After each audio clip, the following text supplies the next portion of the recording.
Morning everyone. मैं doctor Mehta Pareek आपका अपनी वीडियो क्लास में वेलकम करती हूँ। आज हम इतिहास में जानेंगे ऋग वैदिक काल के विषय में डिटेल से। पिछले वीडियो में हम वैदिक काल के परिचय के बारे में डिटेल से समझा था, आसान उदाहरणों के साथ में, इंटरेस्टिंग क्वेश्चन के साथ में। तो आइए हम शुरू करते हैं।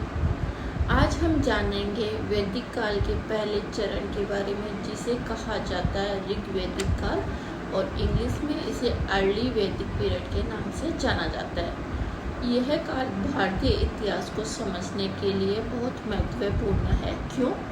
क्योंकि इस काल के द्वारा इतिहास का जो आर्यों का प्रारंभिक काल था, उसकी जानकारी इसी काल के अध्ययन करने से हमें मिलती है। हमें जानकारी मिलती है कि आर्यों का जीवन कैसा था, उनकी सामाजिक स्थिति कैसी थी, आर्थिक स्थिति कैसी थी और धार्मिक विचार क्या थे। ये सारी जानकारियाँ यहाँ से प्राप्त होती है। अब हम जानेंगे ऋग्वैदिक काल क्या है। वैदिक काल का जो शुरू का चरण होता है, प्रारंभिक चरण होता है, उसे ऋग्वैदिक काल कहा जाता है।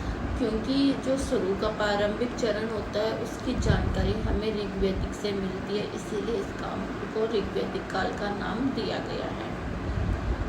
अब हम इसकी समय अवधि के बारे में डिटेल से बात करेंगे। इसकी जो समय अवधि है ऋग्वैदिक काल की, वह 1500 ईसा पूर्व से 1000 ईसा पूर्व तक की मानी गई है।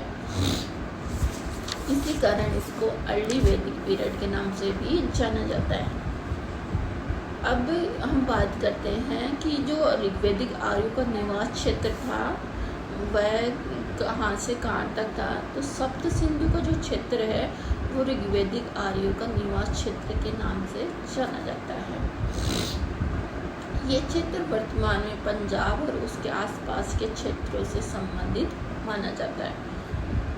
अब हम डिस्कस करेंगे ऋग्वैदिक जो समाज है वो कैसा था। ऋग्वैदिक समाज की सबसे छोटी इकाई थी, ठीक है। परिवार के मुखिया को कल्प कहा था। समाज में महिलाओं की स्थिति अपेक्षाकृत अच्छी थी।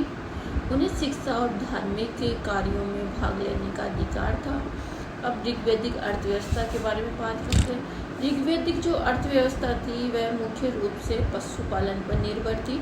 हाँ, धीरे धीरे उस समय कृषि का भी विकास प्रारंभ हो गया था, और गाय को मुख्य रूप से संपत्ति मानी जाती थी कि जिसके पास गाय है, इसका मतलब वो समृद्धिशाली है। ऋग्वैदिक धर्म में जो प्रकृति से जुड़े देवता थे, उनकी पूजा होती थी। इंद्रदेव है, अग्निदेव है, वरुण देव है, इनकी पूजा की जाती थी। अब एग्जाम के लिए कुछ मेन पॉइंट है कि सबसे प्राचीन वेद किसे कहा जाता है? ऋग्वेद काल को। प्रमुख क्षेत्र कौन सा है? सप्त सिंधु क्षेत्र। और ऋग्वैदिक काल का समय अवधि कौन सी है? 1500 ईसा पूर्व से 1000 ईसा पूर्व। और प्रमुख देवता इंद्र। मुख्य व्यवसाय क्या है? पशुपालन।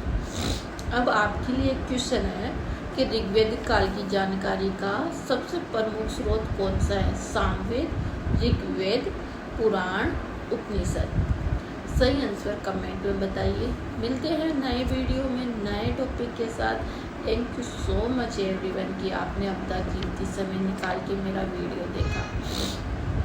यदि आपको इसी तरह इतिहास को आसान भाषा में समझना है, सारी जानकारी चाहिए, तो मेरे वीडियो को लाइक कीजिए, फॉलो कीजिए, सब्सक्राइब कीजिए।